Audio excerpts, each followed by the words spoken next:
தமிழொலி நேயர்களுக்கு வணக்கம். காலை நேர தலைப்பு செய்திகள்.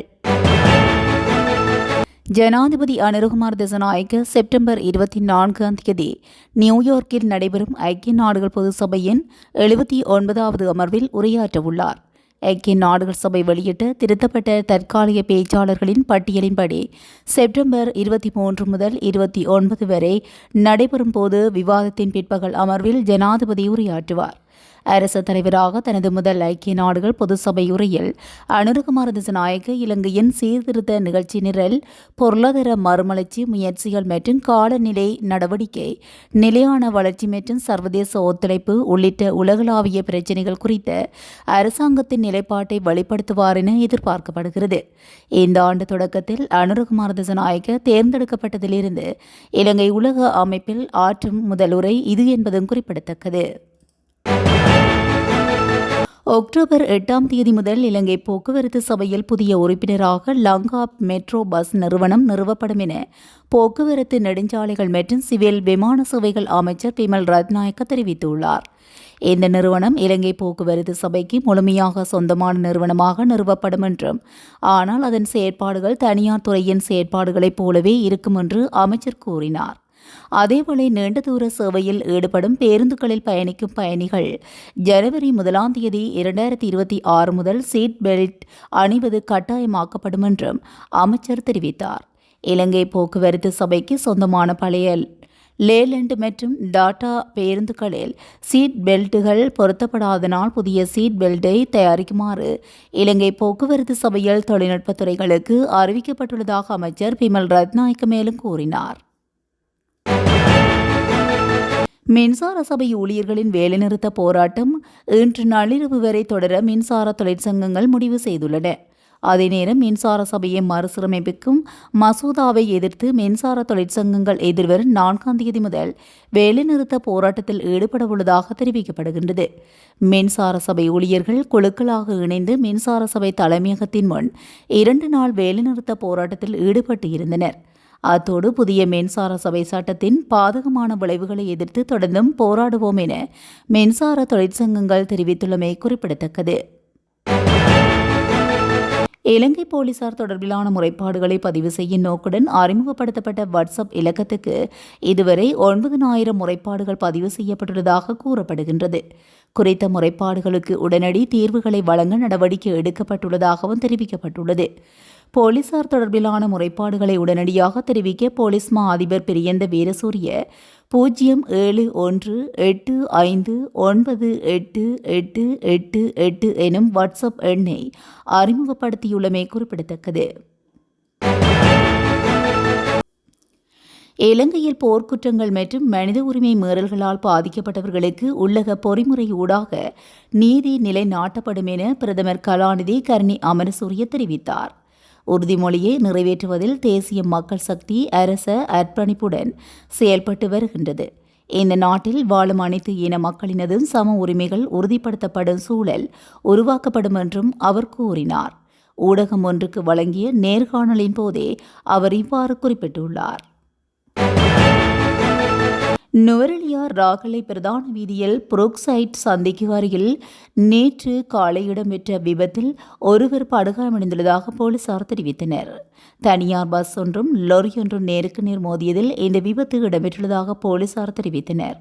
விபத்தின் போது லொரியின் சாரதி காயமடைந்த நிலையில் சிகிச்சைக்காக வைத்தியசாலையில் அனுமதிக்கப்பட்டுள்ளதாகவும் போலீசார் தெரிவித்தனர். கந்திர போலீசாரால் கைது செய்யப்பட்ட சந்தேக நபரின் ஏடிஎம் அட்டையை பயன்படுத்தி பொருட்கள் கொள்வனவு செய்த போலீஸ் உத்தியோகத்தர் ஒருவர் மாத்தறை போலீஸ் குற்றப்புலனாய்வு பிரிவினரால் கைது செய்யப்பட்டுள்ளார். கந்திர போலீஸ் நிலையத்தில் கடமையாற்றும் போலீஸ் உத்தியோகத்தர் ஒருவரே கைது செய்யப்பட்டுள்ளார்.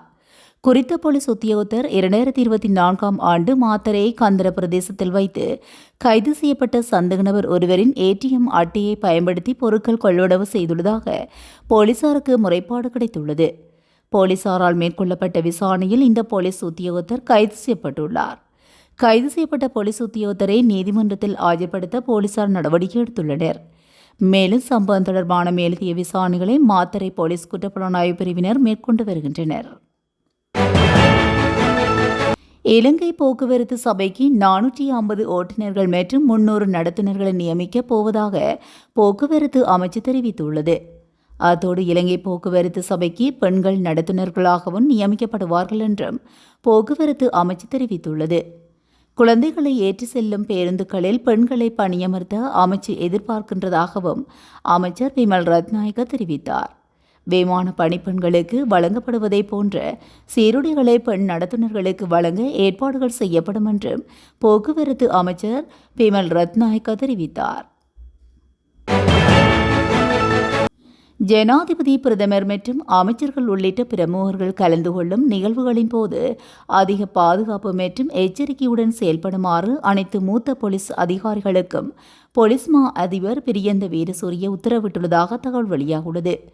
பிரமுகர்கள் கலந்து கொள்ளும் நிகழ்வுகளுக்கு முப்படையினர், போலீசார் போன்ற பல்வேறு சீருடைகளை அணிந்திருப்பவர்கள் தொடர்பிலும் அதிக கவனம் செலுத்தி ஆய்வு செய்ய வேண்டும் என போலீஸ் மா அதிபர் அறிவுறுத்தியுள்ளார்.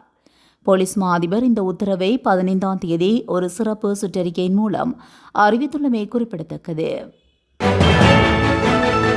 கிளிநொச்சி தருமபுரம் பகுதியில் கைவிடப்பட்ட வீடொன்றுக்கு அருகே மறைத்து வைக்கப்பட்டிருந்த 18.5 கிலோ கேரளா கஞ்சா பொதிகளை போலீசார் கைப்பற்றியுள்ளனர். கிளிநொச்சி போலீஸ் அத்தியட்சகருக்கு கிடைத்த ரகசிய தகவலின் அடிப்படையில் தருமபுரம் பகுதியில் நேற்று கிளிநொச்சி போலீஸ் விசேட குற்றத்தடுப்பு பிரிவினர் மேற்கொண்ட தீவிர சோதனையின் போதே குறித்த கஞ்சா பொதிகள் மீட்கப்பட்டுள்ளன. கைப்பற்றப்பட்ட கஞ்சா பொதிகள் தருமபுரம் போலீஸ் நிலையத்தில் ஒப்படைக்கப்பட்டுள்ளது. மேலும் இது தொடர்பான மேலதிக விசாரணைகளை தருமபுரம் போலீசார் முன்னெடுத்து வருகின்றனர். சருமத்தை வெண்மையாக்கும் கிரீம்களை கர்ப்பிணி தாய்மார்கள் பயன்படுத்துவதனால் அது கருப்பையிலுள்ள குழந்தையை நேரடியாக பாதிப்பதாக எச்சரிக்கை விடுக்கப்பட்டுள்ளது. சுகாதார மேம்பாட்டு பணியகத்தின் சமூக மருத்துவ நிபுணர் அஜித் அழகியவண்ண இதனை தெரிவித்துள்ளார். பெண்கள் கர்ப்ப காலத்தில் இந்த கிரீம்களை பயன்படுத்துவதன் மூலம் குழந்தையின் மூளை வளர்ச்சி, நினைவாற்றல் இழப்பு மற்றும் குழந்தையின் நடைப்பயிற்சியில் சிரமங்கள் ஏற்படுதல் போன்ற பல செயற்பாடுகளை பாதிக்கும் என்று அவர் சுட்டிக்காட்டியுள்ளார். கொழும்பு புறக்கோட்டையில் உள்ள கட்டிடம் ஒன்றில் ஏற்பட்ட தீயை கட்டுப்படுத்த ஹெலிகாப்டர் மூலமாக முயற்சிகள் மேற்கொள்ளப்பட்டுள்ளன. புறக்கோட்டை 1ஆம் குறுக்கு தெருவில் உள்ள கையடக்க தொலைபேசி உதிரி பாகங்கள் விற்பனை செய்யும் கடையின் மேல்தளத்திலேயே நேற்று இந்த தீ விபத்து ஏற்பட்டுள்ளது. தீப்பரவலை கட்டுப்படுத்த 10க்கும் மேற்பட்ட தீயணைப்பு வாகனங்கள் அனுப்பப்பட்டு இருந்தன. சுமார் 3 மணி நேரங்கள் நடந்த முயற்சிக்கு பின்னர் குறித்த தீப்பரவல் கட்டுக்குள் கொண்டு வரப்பட்டது. தீப்பரவலினால் யாருக்கும் எந்த ஆபத்தும் ஏற்படவில்லை எனவும் அருகில் இருந்தவர்கள் புகைமூட்டத்தினால் சுவாசிப்பதற்கு சிரமத்தை எதிர்கொண்டதாகவும் தெரிவிக்கப்பட்டுள்ளது. ஆளுங்கட்சியில் அமைச்சர்கள் மற்றும் நாடாளுமன்ற உறுப்பினர்களின் சொத்துக்கள் தொடர்பில் விசாரணைகள் முன்னெடுக்கப்பட உள்ளதாக தெரிவிக்கப்படுகிறது. ஆளும் தேசிய மக்கள் சக்தியின் அமைச்சர்கள் மற்றும் நாடாளுமன்ற உறுப்பினர்கள் தொடர்பில் செய்யப்பட்டுள்ள முறைப்பாடுகள் குறித்து விசாரணை நடத்தப்பட உள்ளது. லஞ்சம், ஊழல், மோசடி தகர்ப்பு ஆணைக்குழு இந்த விசாரணைகளை முன்னெடுக்க உள்ளதாக தெரிவிக்கப்படுகிறது. லஞ்ச ஊழல் மோசடி தவிர்ப்பு சட்டத்தின் பிரகாரம் கிடைக்கப்பெறும் அனைத்து முறைப்பாடுகள் தொடர்பிலும் ஆணைக்குழு விசாரணை நடத்தும் என அதன் பேச்சாளர் ஒருவர் தெரிவித்துள்ளார். பொலனறுவையில் தொடருந்தில் மோதி வயோதிபர் ஒருவர் பரிதாபகரமாக உயிரிழந்துள்ளார். இந்த சம்பவம் நேற்று முன்தினம் பொலனறுவை போலீஸ் பிரிவுக்கு உட்பட்ட கத்துருவெல தொடருந்து நிலையத்துக்கு அருகில் இடம்பெற்றுள்ளது. 70 வயது மதிக்கத்தக்க வயோதிபரே உயிரிழந்துள்ளதாக பொலனறுவை போலீசார் தெரிவித்துள்ளனர். வெளிநாடுகளில் பணிபுரியும் போது உயிரிழக்கும் புலம்பெயர்ந்த இலங்கை தொழிலாளர்களின் குடும்பங்களுக்கு வழங்கப்படும் இழப்பீட்டை 6 லட்சத்திலிருந்து 20 லட்சமாக அதிகரிக்க அரசாங்கம் முடிவு செய்துள்ளது. இலங்கை வெளிநாட்டு வேலைவாய்ப்பு பணியகத்தின் தலைவர் கோசல விக்ரமசிங்கே இதனை குறிப்பிட்டுள்ளார்.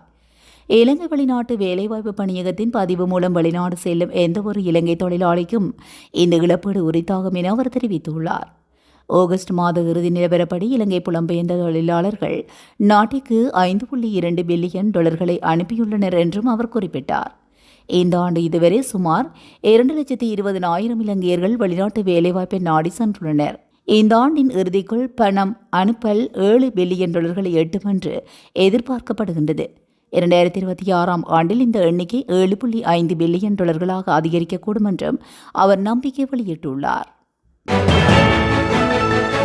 இத்துடன் காலை நேர தலைப்பு செய்திகள் நிறைவடைகின்றன. தொடர்ந்தும் செய்திகளோடு இணைந்திருக்க தமிழொலி ஊடகத்துடன் இணைந்திருங்கள். நன்றி, வணக்கம்.